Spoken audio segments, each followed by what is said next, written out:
और रुक करेंगे एक और बड़ी खबर का। तो दिल्ली से बड़ी खबर आपको बता दें, वीएचपी ऑफिस को उड़ाने की धमकी दी गई है। आरएसएस के दफ्तर को भी बम से उड़ाने की धमकी दी गई है।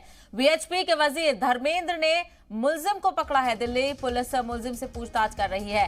तो एक तरफ धमकी दी गई तो दूसरी तरफ मुलजिम को गिरफ्तार भी किया गया। हालांकि पूछताछ भी की जा रही है कि ये सारी चीजें किस बिना पर हो रही हैं और क्यों धमकी दी गई। तो वीएचपी ऑफिस को उड़ाने की धमकी मिली और साथ ही साथ आरएसएस के दफ्तर को भी बम से उड़ाने की धमकी। वीएचपी के वजीर धर्मेंद्र ने मुलजिम को पकड़ा और दिल्ली पुलिस मुलजिम से इस मामले में पूछताछ कर रही है। तो बेहद अहम खबर, धमकी का मामला सामने आया है। वीएचपी के ऑफिस को उड़ाने की धमकी दी गई है, साथ ही साथ आरएसएस के दफ्तर को भी बम से उड़ाने की धमकी दी गई है। और वीएचपी के वजीर धर्मेंद्र ने मुलजिम को पकड़ा जिसने धमकी दी और अब उसको दिल्ली पुलिस के हवाले कर दिया गया है और दिल्ली पुलिस मुलजिम से आगे की पूछताछ कर रही है।